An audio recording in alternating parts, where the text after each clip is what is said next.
Moi boas a todos, son Alberto Rodríguez González, alumno de segundo de bacharelato A, e hoxe falareivos de Bernardino Graña.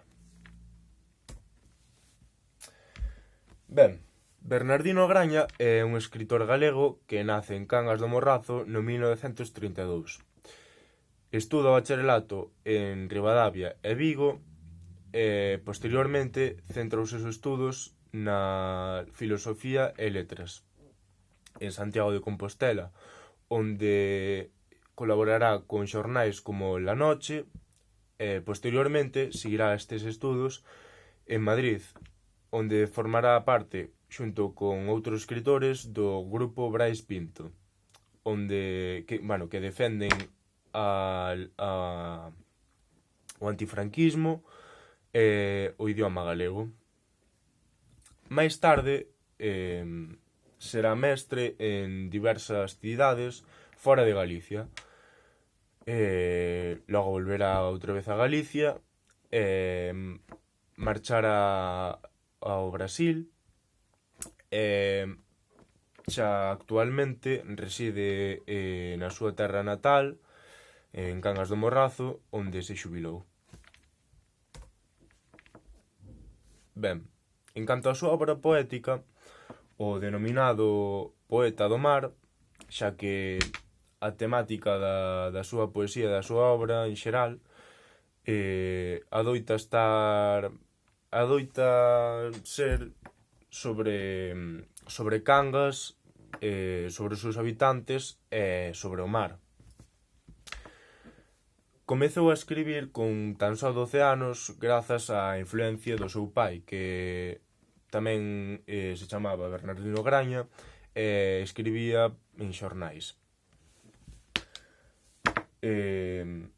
Aínda que destaca a súa obra poética, tamén escribiu en teatro, narrativa e literatura infantil.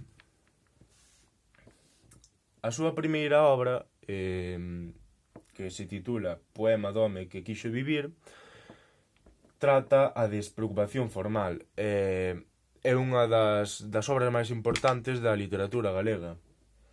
Máis tarde pasará a tratar unha temática nobilista. Na súa obra Non vexo nin Vigo nin Cangas, a súa literatura estancarase un pouco e dirase que é como o seu momento máis baixo en canto á literatura. Pero despois, con obras como O himno verde, no que trata tamén unha temática moi similar á súa primeira obra, volverá a repuntar a súa poesía e as súas trazas de tan bo autor. Podemos dicir que Bernardino Graña é un escritor materialista e profético. Agora leereivos un poema titulado Labios e uvas que pertence ao libro Himno verde. O sol no mar a porse, e ven a noite, e con que luz, meu sol, no beixo invades. Ao pé do mar son vides os teus dedos, acios, viñedo, sol e ternura espallan. A uvas maduras os teus labios saben. Ven o teu sol ergueito a min no ocaso, cando outro sol redondo cae nos mares, cando me rindo e caio nos teus brazos. Que quente e doce sabes aos meus labios. A uvas maduras os teus labios saben. Ben, Bernardino Graña doa os seus fondos literarios a Cangas. Esta é unha noticia que chega no 2018. Pois Bernardino Graña doa documentos como cartas persoais, tanto súas como de seu pai, fragmentos de obras que intercambiaban con outros poetas da época, como Ramón Piñeiro ou Gonzalo Torrentes Ballester. Obxectos e cadros, non? Todos istos atópanse agora mesmo na Casa da Cultura de Rodeira, poder ver é esta.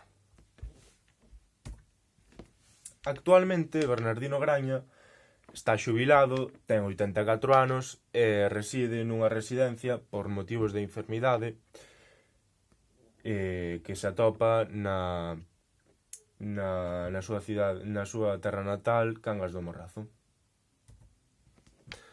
Ben, antes de rematar, quería nomear un libro que foi moi importante para min de cando eu era cativo, titúlase Ratalino de Compostela. É un mítico de Bernardino Graña, dos seus libros de literatura infantil. E xa digo, dende cativo a min gustoume moito. Pois recoméndovos moito a literatura de Bernardino Graña, anímovos a ler moito. Espero que vos gustara moito a miña exposición. Bueno, calquera dúbida ou pregunta que teñades, non dubidedes en facela na aula ou vía correo electrónico. Moitas grazas por escoitarme.